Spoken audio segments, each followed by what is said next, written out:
Hey Game Changers. So, welcome to Wellness Wednesday. And today, the title of our talk is Biology versus Willpower. Why you're not losing weight. Now before I get into that directly, I want to just give you an example, kind of like a what if. If we were to take somebody, and let's say you for example, and we were to take you to a place you've never been, for example, Little Rock, Arkansas. Okay, actually never been there, but we put you smack dab in the middle, and then we gave you a map. Now you need to get somewhere at a certain time. Let's say you have to get to certain places at certain times, right? You have a schedule to keep, and so we give you a map to find where you need to go at the times you need to go. And you're doing it, you're trying to make these deadlines and all these things, and you're a hard worker, and you have a strong willpower to get things done. But here's the thing. As hard as you're working, we gave you the map of Seattle, right? So we give you the map of Seattle, and you're in Little Rock trying to find these locations. No matter how hard you work and how much time you're putting in, how much dedication you're putting into this thing, how effective will you be at getting to where you need to get to? Probably not that effective, right? You probably will never be able to keep your schedule. You'll never get to your destinations on time. So so basically in that situation, you were given the wrong model to work with, right? So the way I look at it is, it's the same situation when we're talking about weight loss. If we have the wrong model and how to do it, we pretty much will not get to where we want to get to. Okay? So to help understand this whole situation, I want to talk about homeostasis. Okay?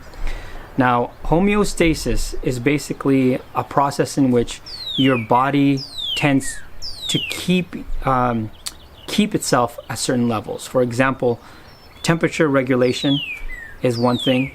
There's a certain temperature that 98.6 is what most people say, but people's body temperatures fluctuate in different times of the day as well, and it's different for everyone. But basically, your body tries to maintain those temperatures, at least at its core, regardless of whatever temperature it is outside. Now, it's the same for sugar levels. It tries to maintain a specific glucose level in your body. It's also true for heart rate. You know, you don't want your heart going crazy at 120 beats per minute all day. There's all these mechanisms in your body to maintain homeostasis. With that said, your body also maintains your metabolism. It has a homeostasis function for that. And then also your set weight, your set body weight. Now, so basically your body it's almost like a thermostat, okay? So let's say we're talking about body weight here. So if my thermostat, let's just for example with the thermostat, if your house was set at 30 degrees, okay? So I'm talking about a house with central heating and also connected to the air conditioner as well. And it's set to 30 degrees. And you may think to yourself, wow, that's pretty low. That's pretty cold. So what you do is you go out, you buy yourself a heater, but it's a plug-in heater. Plug this heater in, you turn it on, and the temperature in your house goes to 70 degrees. And it's like, oh, this is comfortable, this is good. What'll happen though is, although you'll get that 70 degrees for some time, for initially, what'll happen is, because your thermostat is set to 30, it'll kick in the air conditioner. And so the air conditioner will come on. And so a battle will occur. It's between the plug-in heater and the air conditioner, right? Eventually what will happen is the air conditioner will win. And then your temperatures will go back down to 30 degrees. And so what do you think you need to do? Go buy a better heater, maybe buy more heaters, right? It is kind of like what's happening with us and losing weight. Basically, our biology is set to a certain weight point, but our willpower is trying to counteract that. Now, so let's say, you're set at 250 pounds, for example, and you're trying to get to 200 pounds or 150 or something like that. Some number, 180 or whatever. If you lose weight quickly, what'll happen is so basically you're depriving yourself of calories or things like that, exercising more, things like that. And what'll happen is your body will sense as if you're in a state of starvation, because the resources, which is the fat cells in your body, for energy use is being depleted. And then so your weight is going down, and all of a sudden the thermostat kicks in. And then now what happens is your metabolic rate will decrease, which means that you're not burning off calories the way you usually do.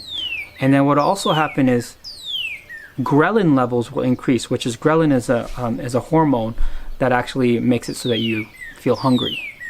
So ghrelin will increase substantially. Your leptin levels, which is another hormone, which actually makes you feel full, will decrease significantly while your ghrelin levels increase.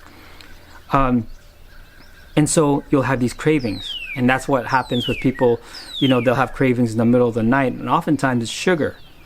And the reason why it's sugar, why is your body craving the sugar, even if you don't really have a sweet tooth, right, is because sugar is easy to digest for your body to get everything back to feeling normal again, to homeostasis, for example. So that's what happens to a lot of us.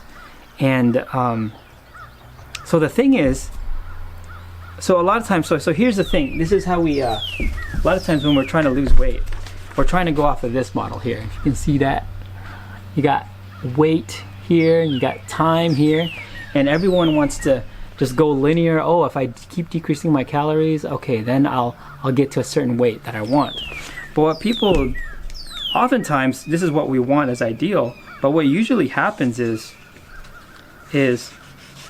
weight will then go up, just like that, and regardless of what you do, even if you're decreasing your calories even more. And the thing is that can be very harmful, because what will happen is you could actually have metabolic damage that can occur, which is basically, and if you want to understand this a little bit more, you can look up metabolic damage and look at the study that was done with the Biggest Loser contestants. They lost like over 100 pounds each. I think they averaged like 200-pound loss. I don't know, maybe not 200 pounds. It was like 100 pounds. So they were on average at 200 when they were done with the show. But 14 participants were studied.